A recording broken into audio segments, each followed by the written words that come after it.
Oi gente, tudo bom? No vídeo de hoje eu vim falar sobre o que eu faria de diferente no meu primeiro ano de regência. Para quem não sabe, eu me chamo Pamela, sou formada em pedagogia e este é o meu segundo ano de regência numa escola em que eu trabalho na educação infantil.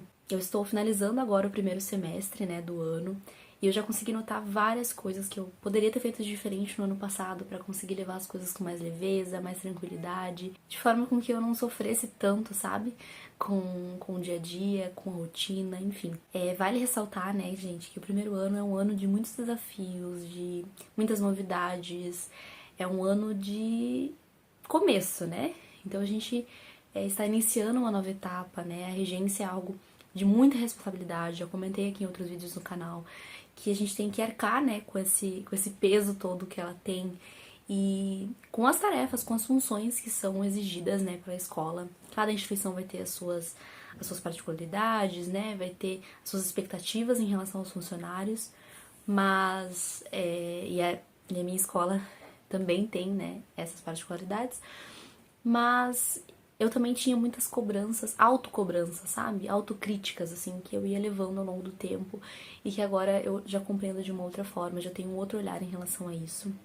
Eu aprendi muito no meu primeiro ano de regência, acredito que tudo foi necessário, sabe, para eu chegar onde eu estou hoje, mas eu poderia ter feito de outra forma. Eu queria compartilhar isso com quem está iniciando esse processo, né, e que também tá aí com receios, com dúvidas, né, ou que simplesmente quer ver outra perspectiva.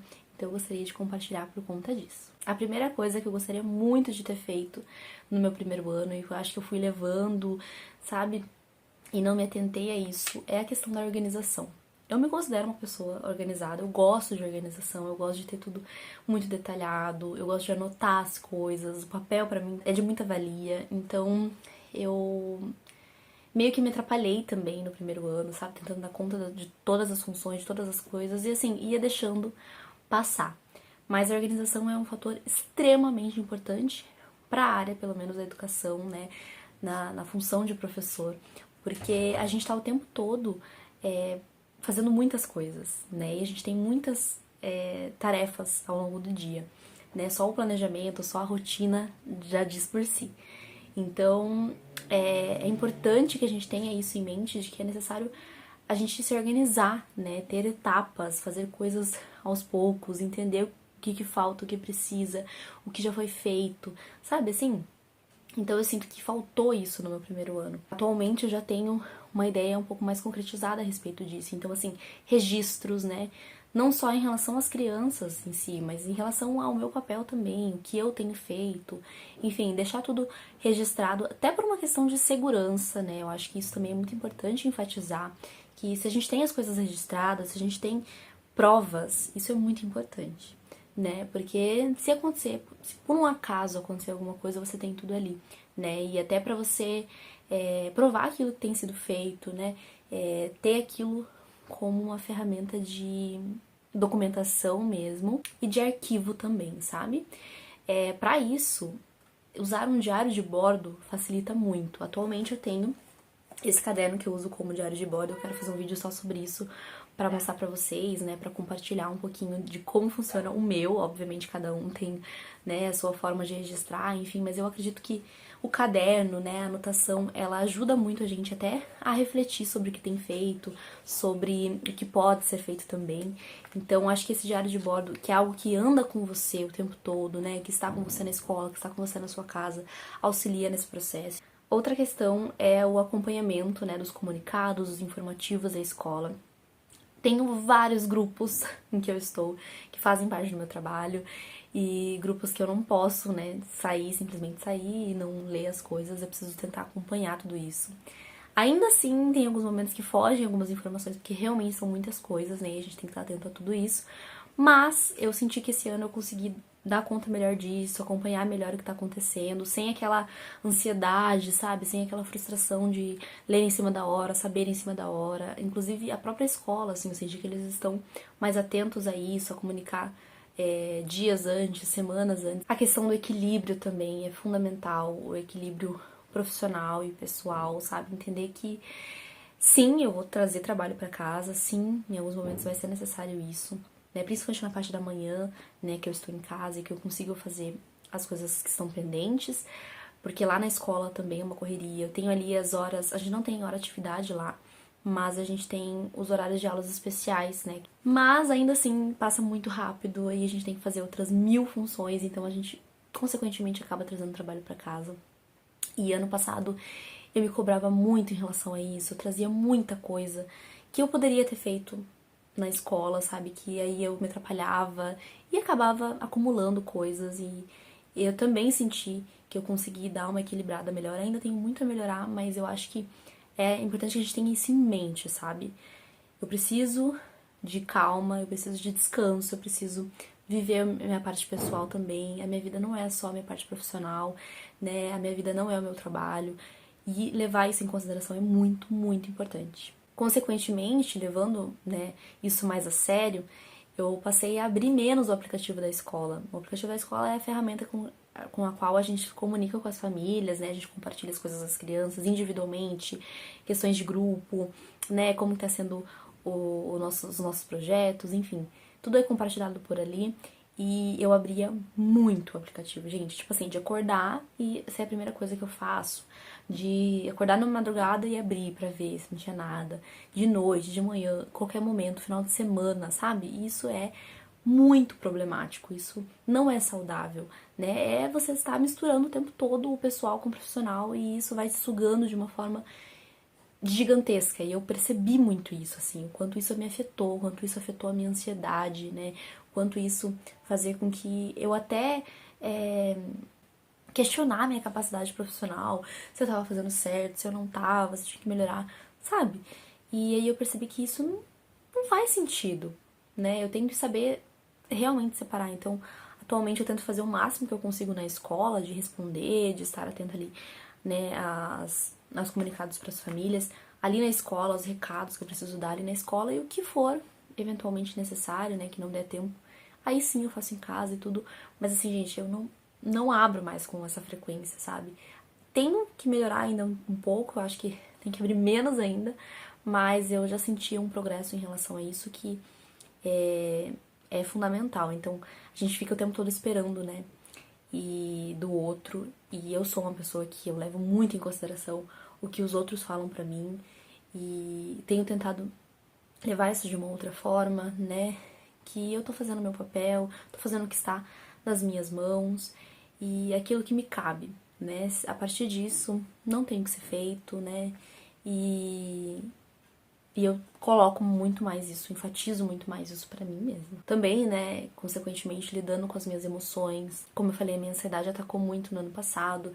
Eu fiquei muito frustrada em vários momentos de me autocriticar mesmo.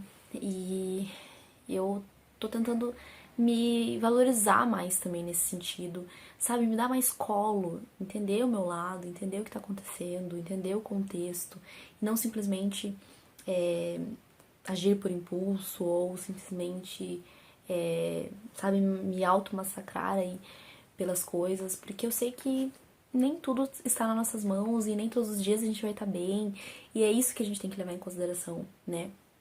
Que as coisas não têm como ser perfeitas, né? A gente não tem controle de nada.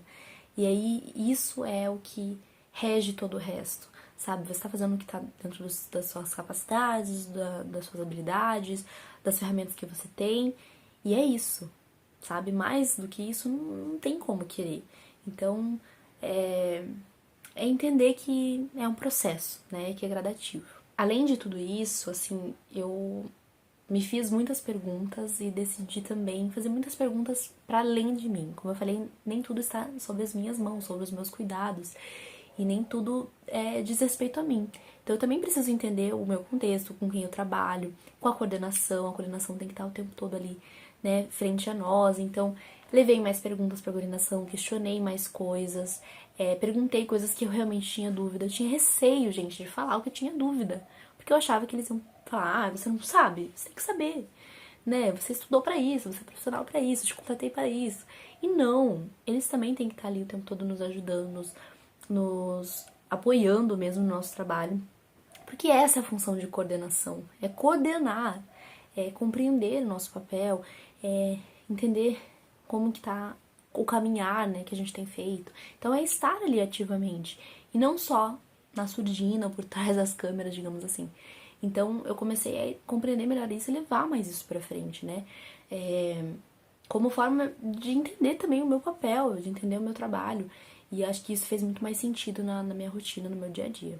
E também o apoio ali com as minhas colegas de nível, sabe?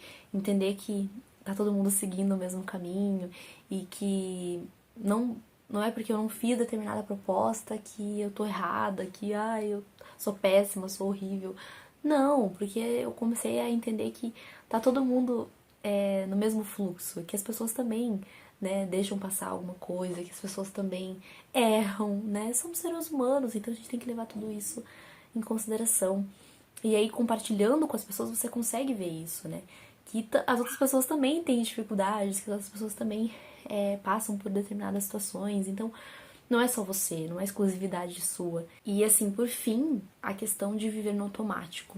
Ano passado eu vivi muito no automático, como eu falei pra vocês, eu fui postergando coisas, eu fui acumulando coisas, né? E isso também foi sendo acumulado não só externamente, né, no contexto ali, mas também e principalmente internamente, que eu fui, né, me julgando, fui me autocriticando, me autocobrando em relação às coisas, e tudo isso foi virando uma bola de neve.